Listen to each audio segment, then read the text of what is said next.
Cashflow Diary Podcast, episode 210.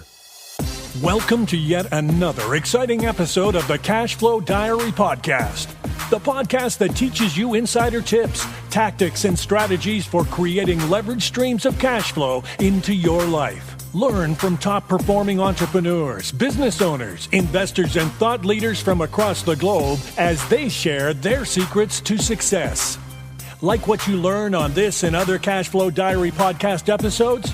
Go to learninvestingnow.com and sign up to receive powerful tips and information that will help you succeed as an entrepreneur and investor.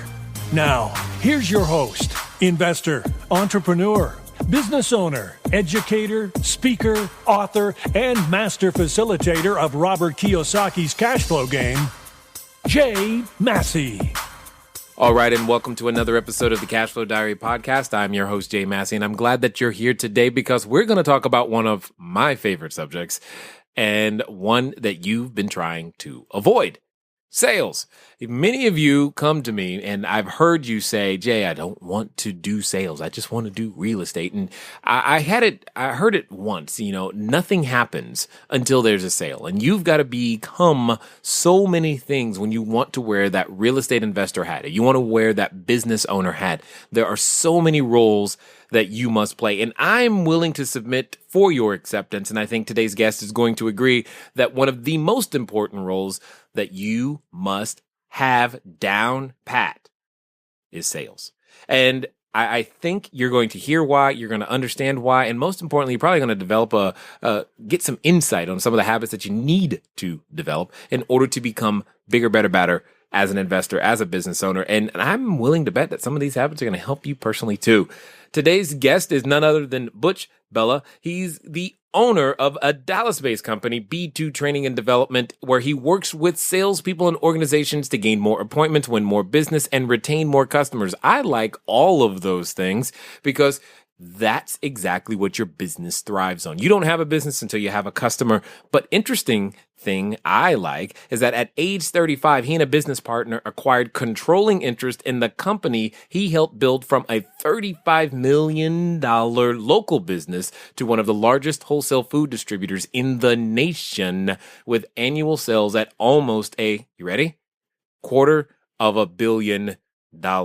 That's a lot of zeros. The point is, that's called growth. That's called sales. That's called we have someone who knows how to make it happen and happen at scale. So help me welcome Butch Bellah. Butch, you there?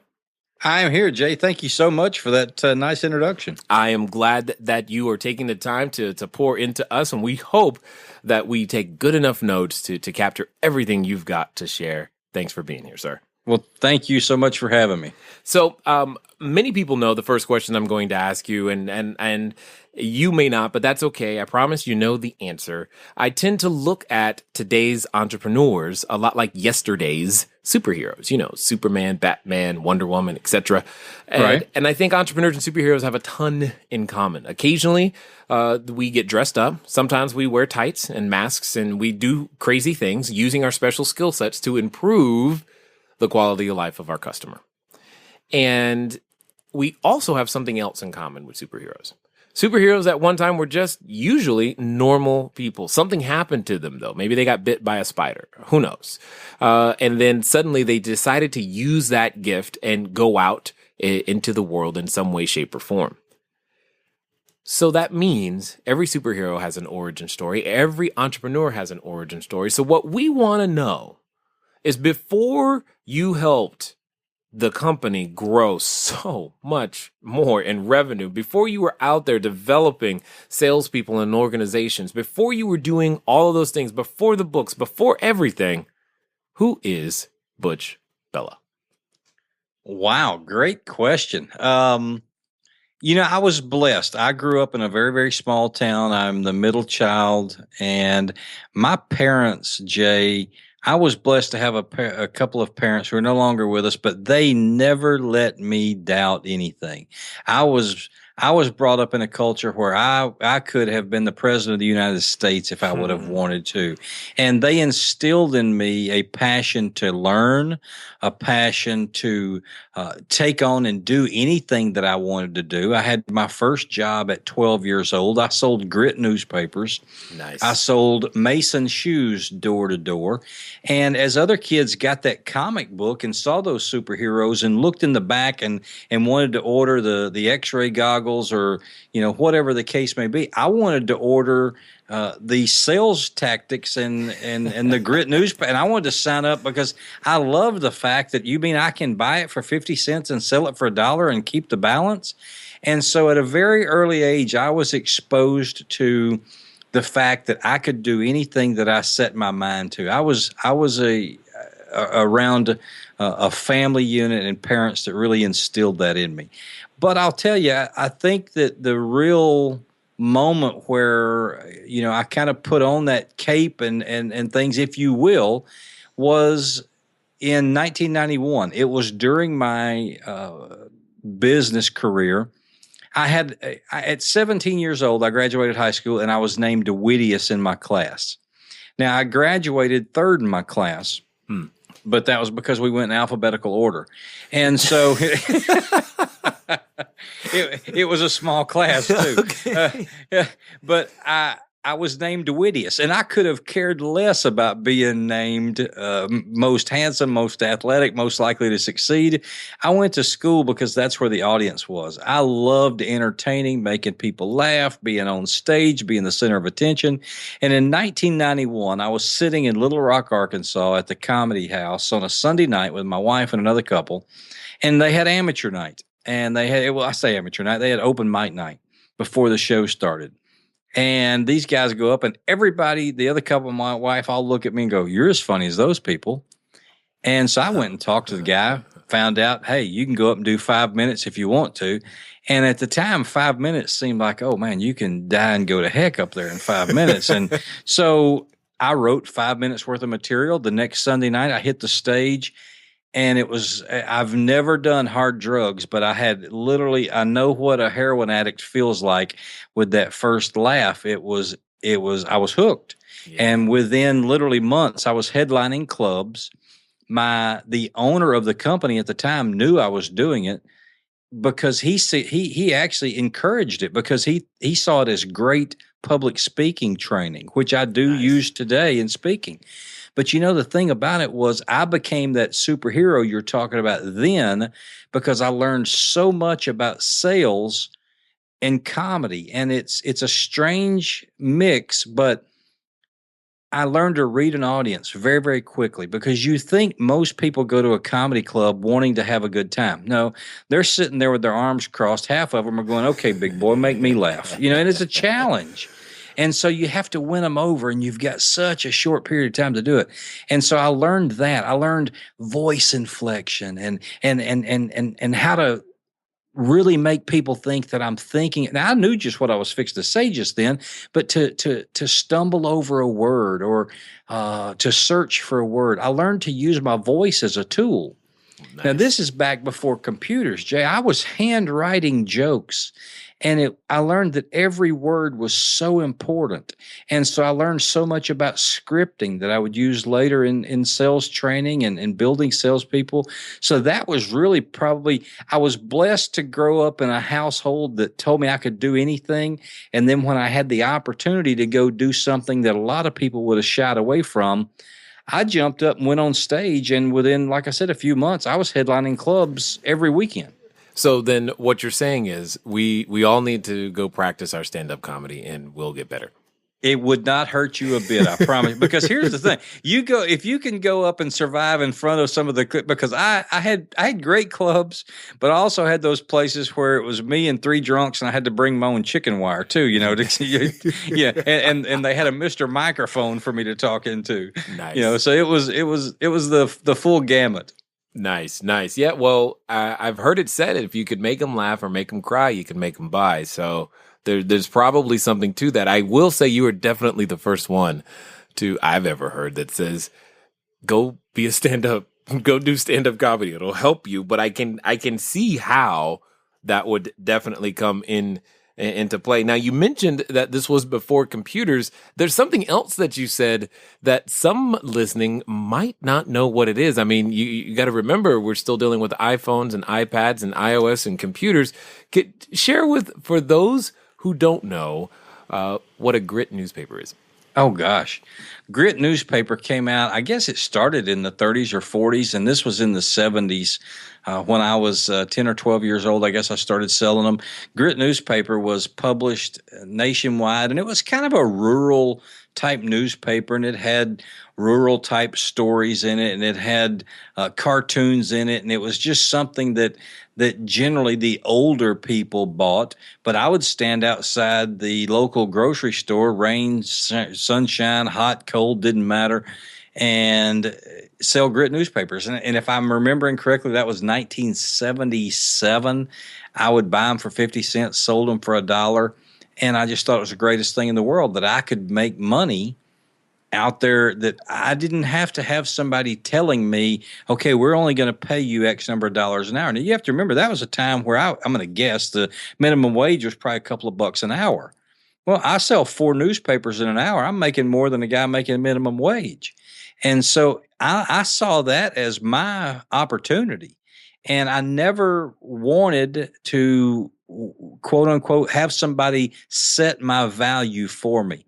And I have used that as my experience and as my career has grown, that when you let someone set your value as far as, we're going to pay you this, you are so boxed in because you have no place to grow.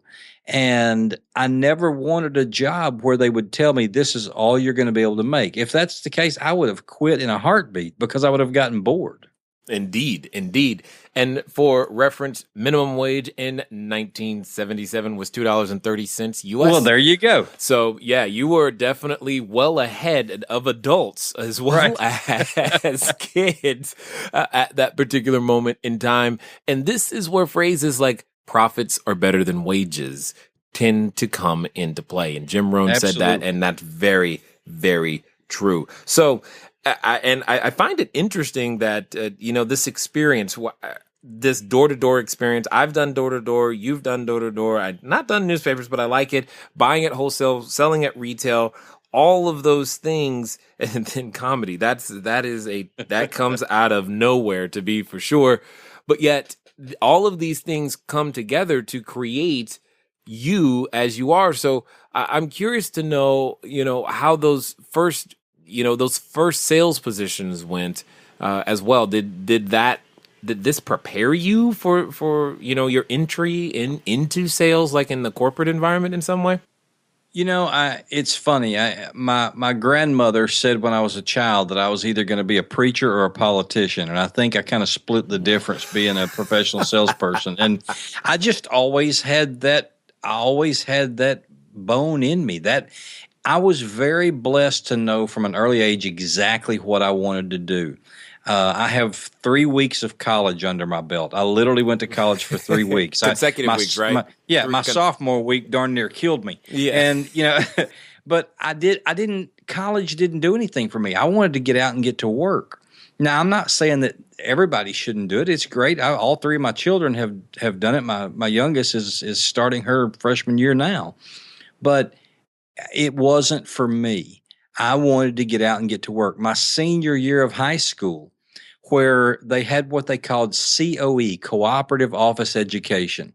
And it was generally office jobs that you could get a local company to pay you minimum wage, and you could get out half a day your senior year because you were getting some on-the-job training. I worked at a radio station. I was the nighttime rock and roll DJ part-time, and that was what I did on the weekends. I went to them and said, hey, can I sell for you during the day? Literally, they had to get special dispensation from the school because nobody had ever said, we want to sell instead of work in an office somewhere. They gave me literally a crap account list that nobody else wanted. In 4 months, I was the top salesman at the radio station. The other guys hated me. Of course. But I went out and I said, if I'm going to do it, I'm going to do it the best I can do it. And it was just the bug bit. And it's all I've ever wanted to do. You've seen the movie Glenn Ross? Absolutely. Worst thing in the world to ever happen to salespeople, I promise you. The old ABC. Let me tell you, if there's one lesson I can forget that. It's ABP. Always be prospecting, because I don't care how good a closer you are or how good a closer you want to be. If you don't have someone sitting across from you to talk to, it doesn't matter. Isn't that the truth? I hope the real estate investors are listening right now, because I often take heat and get some flack for focusing so much in our programs and time that you've got to go out there and consistently generate leads. Yes, I know you want to know the best, caulking gun to use and how to scrape the floor properly and which toilet and tub and the order. I know all of those things are important, but you don't get to do all of those things until you bought the house, raised the capital, sold the house, or all those things come later. So true. And it's just so important. And people want to get to anytime I train and talk to salespeople and go speak to an organization, what would you like to get better? Oh, we want to be better closers. Well, that's fine. But let me tell you something. If you're great at prospecting and you are phenomenal at building rapport and listening to your client, you don't have to be a better closer. The close will happen naturally. If you're struggling closing, it's because you haven't done a really good job qualifying and building rapport. Because if you do, by the time you get to the close, they're going to just say, "Okay, Jay, where do I sign?" Oh man, I knew I was going to love this, because I'm like, yay, they get to hear it from someone other than me, because you said the two most important things. You said listening, which by default, if you're listening, you had to ask some questions at the end of the day. And it's really about that relationship and being consistent throughout that entire process. It becomes part of the natural. It's just natural. It's like, well, we've discussed all your issues and here's the solution, so you might as well get started, right? Yeah, that kind of makes sense. Absolutely. And here's something, and I wrote a blog post about this here just recently. And, we have to be careful, because we get caught up in hearing the term do a needs analysis. I've got to do a needs analysis. Well, guess what? I got news for you. People don't buy what they need. They buy what they want. Right. So you need to spend some time learning their needs and then converting it to a want. And I'll give you a great example I use, again, when I speak. I had triple bypass heart surgery 6 years ago at 43 years old. Now, I got lucky. I didn't have a heart attack. I caught it before it caught me. Wow. But here's the thing. If they would have asked me May 18th of 2009, Butch, how would you like triple bypass heart surgery? We've got it on sale. We've got a deal on. I would have said, I don't want it. I don't need it. And I can't afford it. Right. And that's the stuff we hear every day. But when they said, okay, cowboy, you got a 70, 280s, and a 90% blockage, I changed my tune. Right. I'm all in. Yeah, but right. Blank check. Whatever. Exactly. Not only do I want it, I want the best guy I can find doing it. Now, right. The only thing that changed was they converted a need to a want. I needed it probably months before I had it. Right. But when they showed me the information available to me that converted it to a want, I was on the table in 18 hours. Exactly. And so we have to do that with clients. And yes, they'll tell us their needs and so forth, but then they won't buy because we haven't discovered how does that relate to a want. So this is going to be the perfect time for some of these questions, some of these things that I know that I've heard, that I want to hear you answer these. This is going to be fun for me for sure. So what in your head, from your experience and working with everyone that you've worked with, is anyone a born salesperson? Oh, wow. Great question. No, and I'll tell you, and the late, great Zig Ziglar used to say that there is no such thing as a born salesman. He said, I've never seen the newspaper that Mr. and Miss Smith welcomed a 7-pound, 8-ounce salesman. And so here's the thing. Everybody looks at sales as this magical mystery tour that they haven't been invited on. Guess what? Everything a professional salesperson does is a learned skill. The problem is people think they can just go get a box of business cards and be a salesperson. Oh, wow. No, that you may be so, but you're not a professional salesperson. And they say, well, I can't get any other job. I guess I'll go into sales. Really? I can't go Monday morning and put on a white coat and start pulling teeth. I'll go to jail. It takes a degree to be a dentist. Right. And the problem in sales is there's such a low barrier of entry that anybody can come through the door. And so I've kind of made it my mission to professionalize the profession of sales. And in doing so, taking people and showing them, I don't care what your background is. I don't care what you've learned in the past. If you will follow these steps, it is a learned skill. Just like you can teach people to invest in real estate. You can teach people to do what you teach them to do. Sales is the exact same thing. It is people, well, I don't think I can sell. I'm scared to ask somebody for. Guess what? The reason you're scared is because you don't know how to respond to what they say. And again, this is what I learned doing stand-up comedy. When I had confidence in my material, stage fright disappeared. Yeah. I wanted to be on stage. That's where I was most, because I knew I was going to kill. I had so much confidence in my material, I couldn't wait for showtime. But people get antsy because they're afraid they're going to look silly. They don't know what to say. Somebody's going to ask them a question they don't know the answer to. So everything is a learned skill. Nobody is born a salesman. Are there people that are born with the right personality? Probably so. But again, I think it's something that anybody that puts their head to can learn. Well, and you hint on something that I want to expound upon a little bit, in that you said no one, wants to look silly, and that's true. You maybe you don't know the answer. I have found that you can't read your way to sales success. You can't, educate your way to sales success in this terms of just watching, books and tapes and CDs or videos or what have you, that you actually got to go practice it, and you have to risk because I really believe that two things cannot happen simultaneously. You cannot learn and look good at the same time. I haven't figured out how to do that. So sales is one of those places where you have to actually risk looking silly in order to actually learn it. Your listeners are going to think we planned this, but we're brothers from another mother, because I had my first sales manager used to tell me that my best training was going to come B2B. Belly to belly.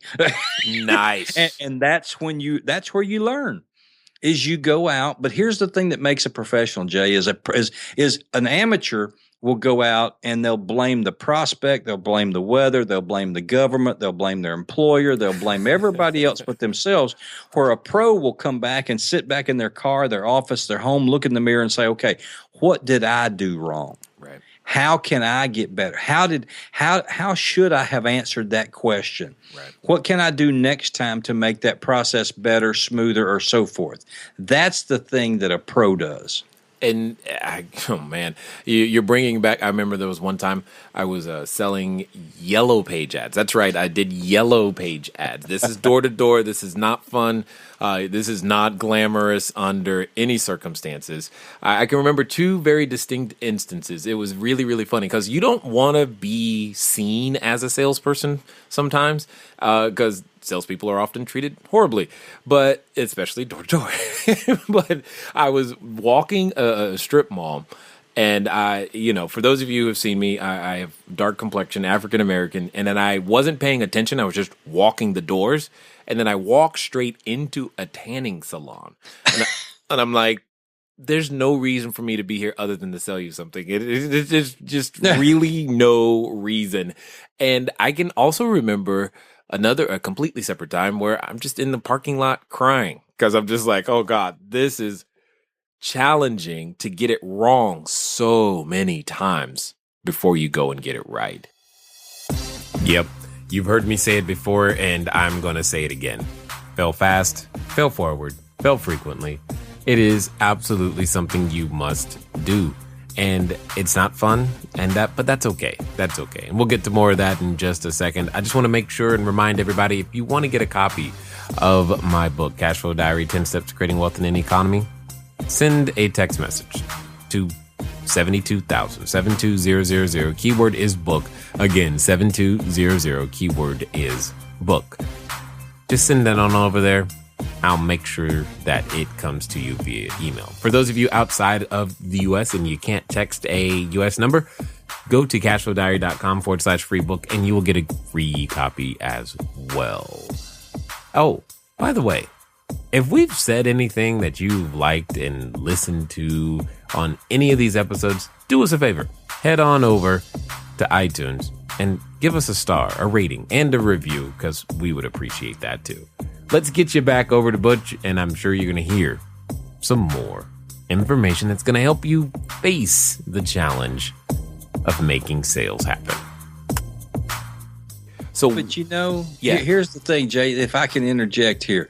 What you were doing was the right thing, though. You had to get out and do that. One of the things that I talk about, my first book is called The 10 Essential Habits of Sales Superstars.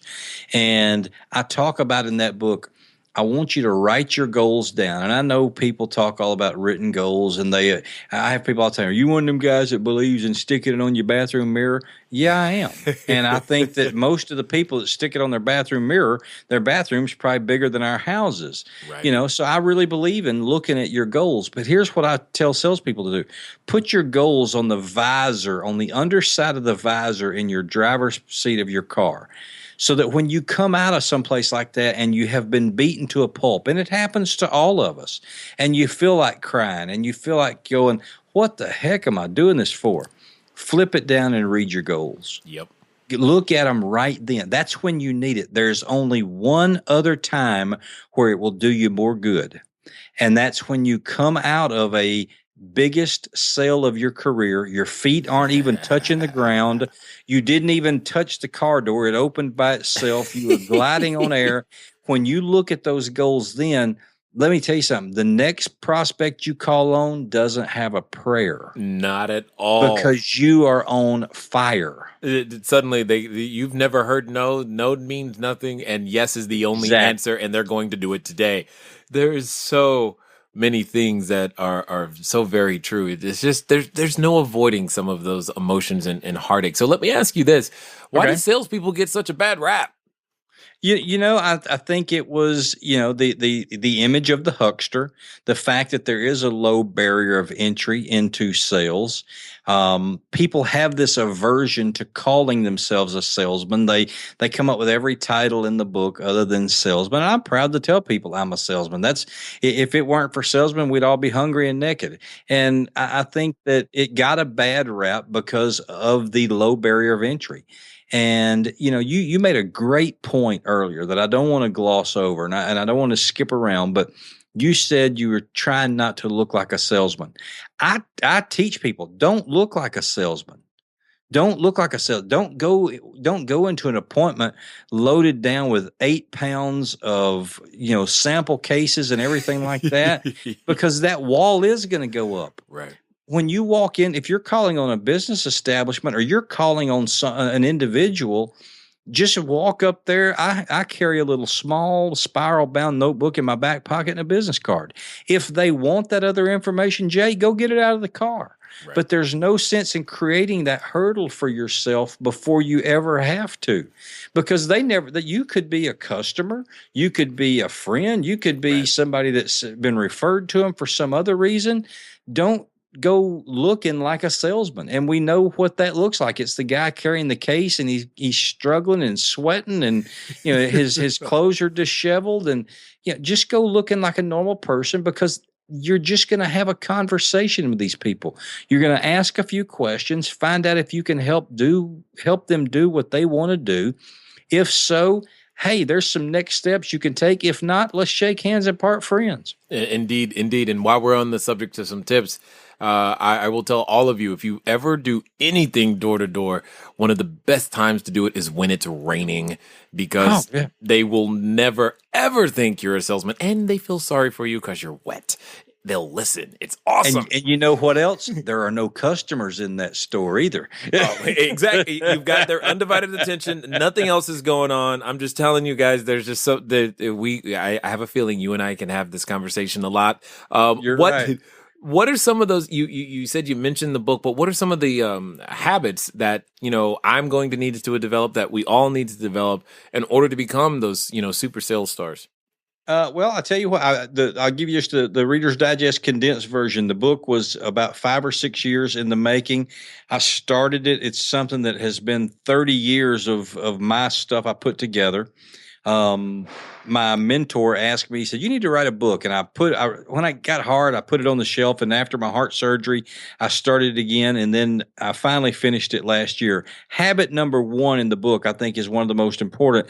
And that's make 10 new contacts every week. And it's called The 10 Essential Habits of Sales Superstars, Plugging into the Power of 10, because everything centers around the number 10. Now, here's what I said 10 new contacts. Yep. I didn't say prospects, because what happens is we have tendency to go looking for prospects, and we prejudge, and we look through our car window, or we look at somebody's home, or we look at somebody and say, well, that's not a prospect.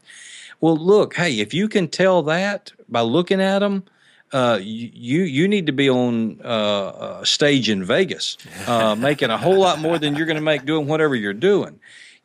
Don't prejudge people like that. If you're going to prejudge them, assume that they're a buyer, but make 10 new contacts. And I'm talking about, here's the crazy part. People thought, well, 10, that's a lot. No, you know what? You've seen 10 people today. The person behind you in line at Starbucks this morning was a contact you could have made if you would have turned around and said, hey, I'm Butch Bellah with B2 Training and Development. I work with salespeople and organizations to help them gain more appointments, win more business, and retain more customers. What do you do? And then listen.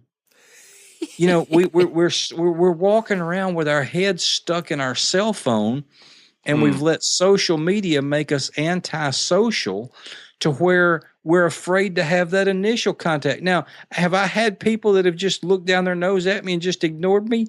Yeah, but guess what? That says more about them than me. Yeah. Indeed. I don't take that personally. I feel sorry for them. If that guy's life is in such a way to where he can't have a conversation with somebody in line at the Kroger or the coffee shop, he's got bigger problems than I can help him solve. This is absolutely true. The art of communication has definitely gone by the wayside in this 140 to 160 character world. And I find it interesting. You're being easy on people if you said that it's only 10 contacts a week, because I've been telling people 5 yeses a day keeps poverty away. That's my thing. You're exactly right. I make it easy. I try to make it easy on them, because here's the thing I have found, and I know some of your listeners will do this. They're going to get all fired up, and they're going to go out and make 47 this week and then none the next week. Right. And that's not what I'm talking about. I'm talking about developing habits. And here we've all heard it takes 21 days to establish a habit. Well, guess what? That's wrong. I quit smoking January 1st of 2009. If I were to have a cigarette right now, I'd have a carton before this interview was over, and then I'd have to lay down and let the nicotine high go away. So it's not going to take me 21 days to establish a habit. Right. It takes 21 days to establish a good habit. So if for 3 weeks you'll make 10 a week, you're going to get into the habit of doing it. But here's the thing. As Peter Drucker said, you can manage what you can measure. So I want you to keep up with it. I don't want you to get to Thursday and say, do I have 2 or do I have 8? Right. I want you to know who they are, where you met them, and so forth. Right. Because the other thing I tell people is keep a top 10 list. David Letterman made $1 million, millions of dollars with a top 10 list. And you can too. And let me tell you something. It is the simplest thing in the world, but it is your top 10 hottest prospects that you feel like you could close in the shortest amount of time. And I want them ranked. Number 1 should be literally your next customer. Right. Because every day, Jay, they need to wake up and look at that list and say, how can I move these relationships forward? That's all I want you to do. Just how can I make number 6 number 5? Because what's going to happen is he's going to push number 5 in the number 4 position. And now you're going to have to do something with number 4 to get him into a customer. And it literally is working the old Ferris wheel example with only 10 people at a time, because you can manage 10 relationships at a time. If they're on your top 10 list, I'm not talking about a wish list. I'm not talking about going through the phone book and saying, boy, I sure wish I could get them, or I would love to talk to them. This is people that are hot prospects for you. These are people that are on the list that you're real close with. But just when you have that conversation with yourself in the morning in the shower, as you're getting your day started, you're thinking what you're going to do. Ask yourself, how do I move that relationship forward? Wow. I almost feel like I'm talking to myself right now. That's all I can say. It's just like, okay, I'm talking to myself. So what else would I ask myself at this moment? I know.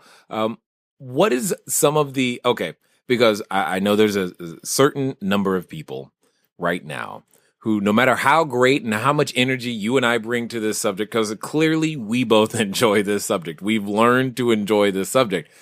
They still feel a little anxiety, a little trepidation. So what's the absolute worst thing that's like ever happened, sales appointment wise, etc., that they could look forward to?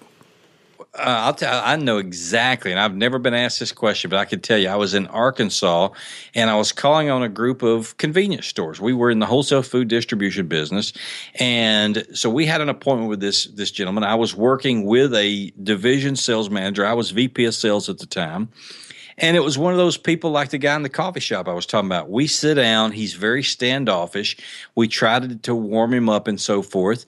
And one of the questions that you want to know in a situation like that is how many stores they have, so you can kind of get an idea of how big an account they are, what they're going to do. Now, I knew the information, but I was trying to let him talk and let him tell me his story a little bit. And I said something to the effect of, so tell me how many stores are you currently operating? And I'll never forget, Jay, he looked me dead in the eye and said, what's that got to do with anything? And I said, well, obviously I have caught you on a bad day, and I'm not going to waste any more of your time or any more of mine. And I looked at my salesman. I said, Kelly, his name was Kelly. I said, Kelly, I'll wait for you in the car. And I got up and left. Nice. I walked out, and here's why. I don't have to put up with that. I'm more professional than that. Now, the guy literally almost followed me out the door apologizing, right, but I left. You don't have to put up. There's too many other people to talk to. I'm not going to get down in the mud with somebody like that. Again, this guy had bigger problems than I could solve. And it was one of those things to where if we would have gotten him as a customer, I probably would have wanted to kill myself, because let me tell you something. There are some people you're better off not selling. Yeah. You have customers today you should fire because they're taking. Here's the way I look at it, and I'm going to get off on a tangent if you don't mind. No, not at all. This is great. You as a business person, as an entrepreneur, as a salesperson, you are like a teacher in front of a classroom. You've got your A students, and you know who they are. They're the people that pay their bill all the time. They love you. They send you referrals. They can't say enough great things about you. They're literally the people that are probably keeping the lights on for you. You've got your B customers, and they're the ones that are probably not quite as big, but boy, they love you. They show up. They support your organization.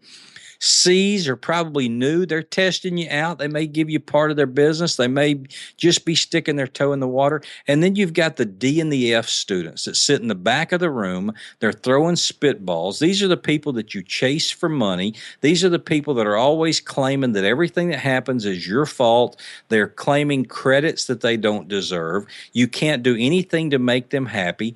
They're upsetting every person at your organization that answers the telephone. And guess what? Here's what you should do. Find your biggest competitor and send them to them. Because here's why. You're spending all your time with your D and your F students, and your competitors don't want them. You don't have time to talk to your A and B students. So those are the ones that you're jeopardizing the relationship with. Fire the ones that are taking all your time, because they're sucking out your energy, and you go spend it with your A students. Send the D and Fs to your biggest competitor, so now they're bogged down with them, and you can go get their A and B students. Indeed. And I want everybody to, you probably missed it, but I want you to rewind and go catch it, but I'll bring it out for you right now. there was something about this horrible situation. First of all, you survived the horrible situation. Oh yeah. I lived through it. No blood, no one died, not a bit, nothing at all. So whatever you were imagining, it's not that bad. Okay, it's just not that bad. And I'll share with you one of my interesting experiences too, because it was pretty funny. But there was something that he said, and I hope you caught it. He said, I was asking the question. I knew the information anyway, but I wanted to open him up and get him to tell him. Hopefully you heard that. Sometimes you're asking questions not because you're trying to gain information. You're trying to build the relationship on a common ground, and you're trying to get that information. Yeah, you may already have the answer, but he didn't tell you, so it doesn't count. And I love the fact that you said that. I love the fact that you were doing that, because it's so important. On this subject of questions, would you say, because I think so, but would you say that questions are really the answers? Oh, absolutely. And I think you just hit the nail on the head. You should always ask questions you already know the answer to. And I'll give you a good example. Let's say that you're going into someone who, give me a scenario here, Jay, that you would have to go call on someone. Well, oftentimes what happens for us is, some people, they're working a distressed housing market. So they know that the house is already in some form of distress, foreclosure, especially if you're door knocking. You already know that house is in foreclosure, but you're knocking on their door and you've got to try to get them to tell you that their house is in foreclosure and you would like to buy it. All right. Here, instead of walking up to someone and say, I know your house is in foreclosure, because that first thing they're going to do is they're going to put up a wall. Well, how do you know that? You're right. What you should do is go up and say, look, I was looking at your home. I'm looking to buy a home like this. Tell me about your home. How much more, how longer do you owe on it? Is it paid off? Do you have it free and clear? Then they're going to, because here's the thing, as Jay just alluded to, words that come out of their mouth carry 10 times more weight than those that come out of yours, even if they are the exact same words. Because when it comes from you, you are telling them. When they come from them, they're hearing it literally through the bones in their head. They're hearing those words.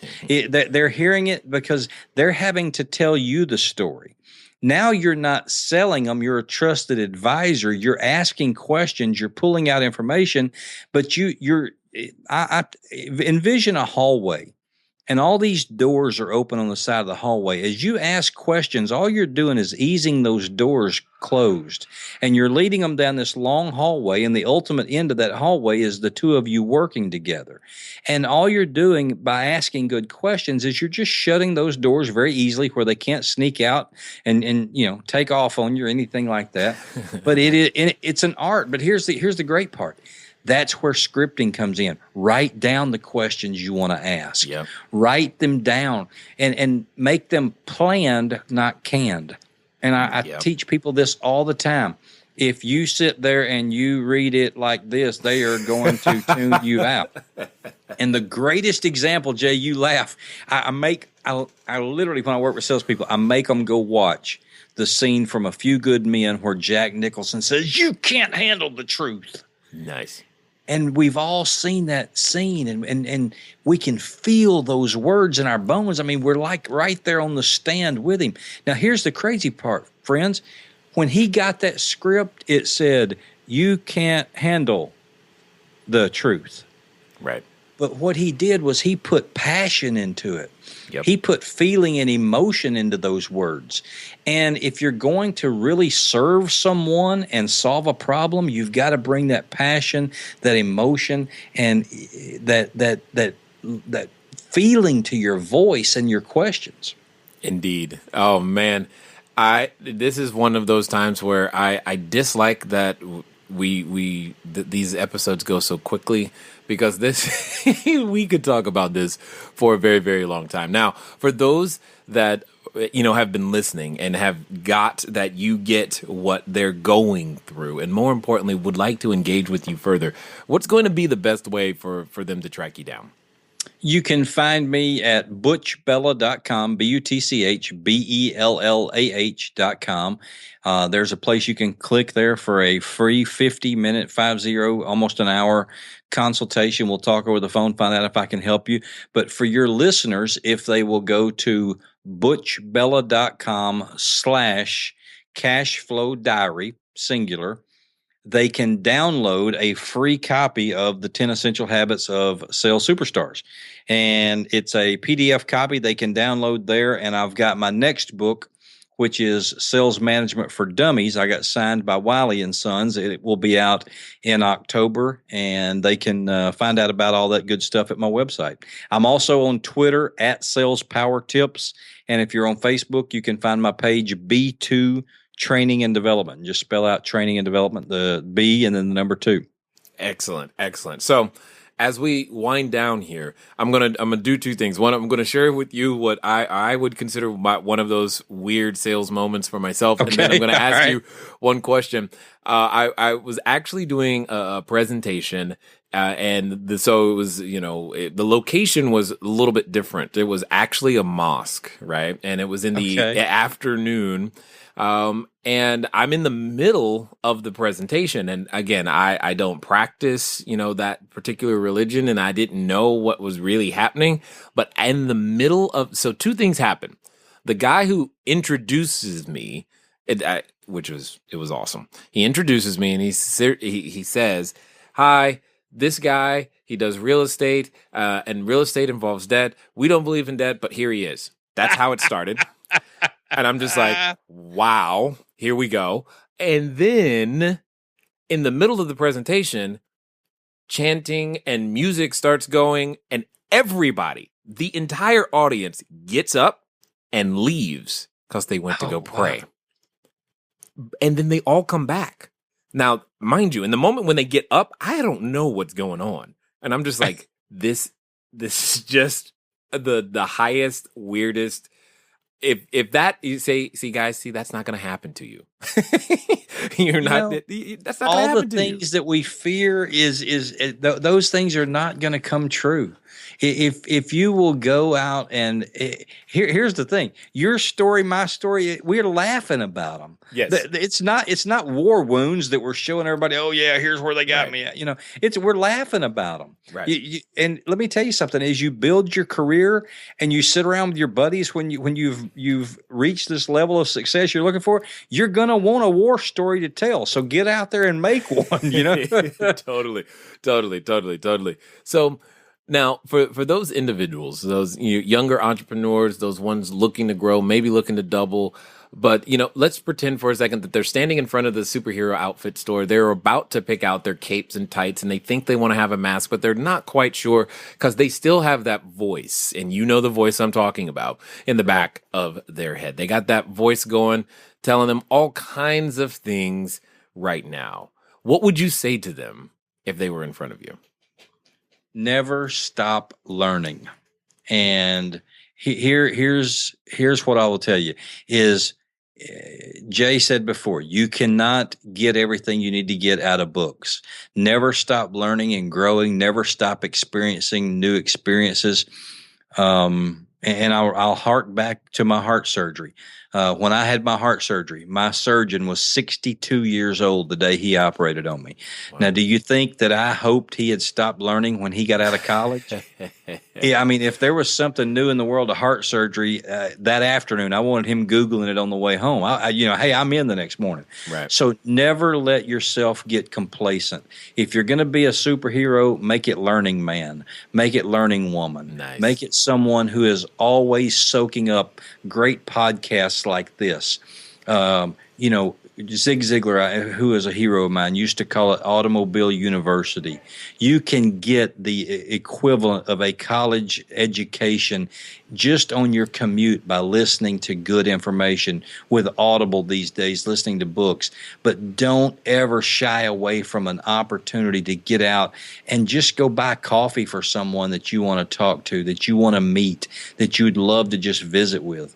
And you're not looking for anything. Just tell them, hey, I just want to visit with you. And very successful people love to help other people. Indeed. I just want to say I appreciate you taking the time out of your schedule and off the comedy circuit to share with us your information here. Oh, I've been done with that for years, I promise. Yeah. Well, I just want to say I thank you for taking the time to share your unique experiences and invest with us here at the Cashflow Diary. Jay, it has been my pleasure. Thank you so much. Best of luck to you and all your listeners, and it has truly been my pleasure to be on with you.